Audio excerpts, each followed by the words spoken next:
नसूह एक औरत नुमा आदमी था। बारीक आवाज़, बगैर दाढ़ी और नाजुक अंदाम मर्द। वो अपनी ज़ाहरी शक्ल सूरत से फ़ायदा उठाते हुए ज़नाना हमाम में औरतों का मसाज करता और मैल उतारता था। कोई भी इसकी हकीकत नहीं जानता था। सभी इसे औरत समझते थे। ये तरीका इसके लिए ज़रिया मुआश भी था और औरतों के जिस्म से लज्जत भी लेता था। कई बार ज़मीर के मुलामत करने पर इसने इस काम से तौबा भी कर ली, लेकिन हमेशा तौबा तोड़ता रहा। एक दिन बादशाह की बेटी हमाम गई। हमाम और मसाज करने के बाद पता चला कि इसका हीरा खो गया है। बादशाह की बेटी ने हुक्म दिया कि सबकी तलाशी ली जाए। सबकी तलाशी ली गई, हीरा नहीं मिला।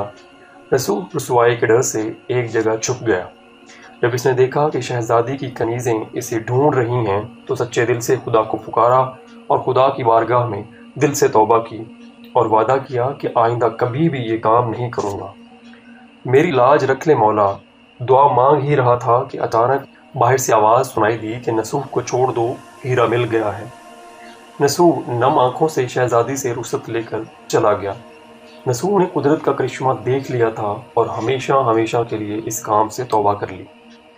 कई दिनों से हमाम ना जाने पर एक दिन शहजादी ने बुलावा भेजा कि हमाम आकर मेरा मसाज करे, लेकिन नसूह ने बहाना बनाया कि मेरे हाथ में दर्द है, मैं मसाज नहीं कर सकता।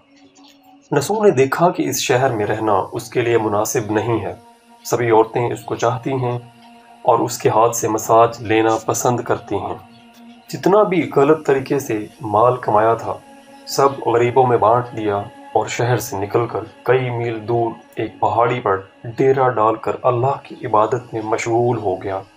एक दिन इसकी नज़र एक भैंस पर पड़ी जो इसके करीब घास चर रही थी।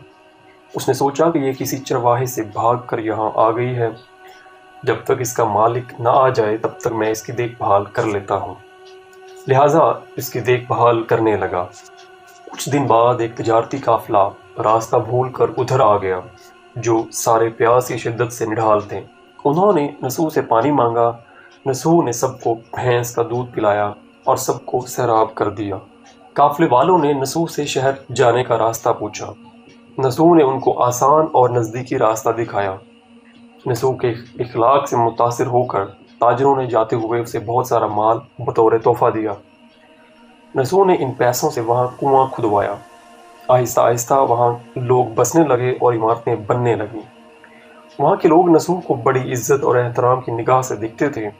रफ्ता रफ्ता नसूह की नेकी के चर्चे बादशाह तक जा पहुँचे। बादशाह के दिल में नसूह से मिलने का इश्तियाक पैदा हुआ। इसने नसूह को पैगाम भेजा कि बादशाह आपसे मिलना चाहते हैं, मेहरबानी कर दरबार तशरीफ़ ले आएं। जब नसूह को बादशाह का पैगाम मिला तो उसने मिलने से इनकार कर दिया और माजरत चाही कि मुझे बहुत सारे काम हैं, मैं नहीं आ सकता। बादशाह को बहुत ताज्जुब हुआ, मगर इस बेनियाजी को देखकर मिलने की तलब और भी बढ़ गई। बादशाह ने कहा, अगर नसूह नहीं आ सकते तो हम खुद उसके पास जाएंगे। जब बादशाह नसूह के इलाके में दाखिल हुआ, खुदा की तरफ से मलकुल मौत को हुक्म हुआ कि बादशाह की रूह कब्ज़ कर ले। क्योंकि बादशाह बतौर अकीदतमंद नसूह को मिलने आ रहा था और रियाया भी नसूह की खूबियों की गर्विदा थी, इसलिए नसूह को बादशाह के तख्त पर बिठा दिया गया। नसूह ने अपने मुल्क में अदल व इंसाफ का निज़ाम कायम किया। वही शहजादी जिसे औरत का भेस बदल कर हाथ लगाते हुए भी डरता था, उस शहजादी ने नसूह से शादी कर ली। एक दिन नसूह दरबार में बैठा लोगों की दाद रसी कर रहा था कि एक शख्स वारिद हुआ और कहने लगा कि कुछ साल पहले मेरी भैंस गुम गई थी। बहुत ढूंढा मगर नहीं मिली, बराए मेहरबानी मेरी मदद फरमाएं। नसूह ने कहा कि तुम्हारी भैंस मेरे पास है। आज जो कुछ मेरे पास है वो तुम्हारी भैंस की वजह से है। नसूह ने हुक्म दिया कि इसके सारे माल और दौलत का आधा हिस्सा भैंस के मालिक को दिया जाए। वो शख्स खुदा के हुक्म से कहने लगा, ऐ नसूह, जान लो, ना मैं इंसान हूँ और ना ही वो जानवर भैंस है, बल्कि हम दो फरिश्ते हैं, तुम्हारे इम्तिहान के लिए आए थे। ये सारा माल और दौलत तुम्हारे सच्चे दिल से तौबा करने का नतीजा है। ये सब कुछ तुम्हें मुबारक हो।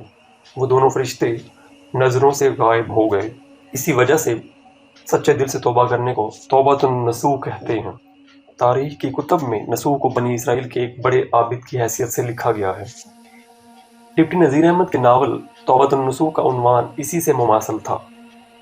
इस वाक़े में सबक हमें ये मिलता है, नसूह रिज़्क़ कमाने के लिए अल्लाह का नापसंदीदा काम किया करता था।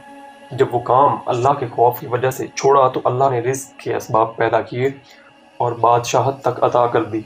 हराम तरीके से लज्जत हासिल करना چھوڑا تو اللہ نے نکاح میں شہزادی دے دی۔ اللہ تعالیٰ سب کو توبہ کرنے اور تادم مرگ اس توبہ پر قائم رہنے کی توفیق عطا فرمائے۔ آمین ثم آمین۔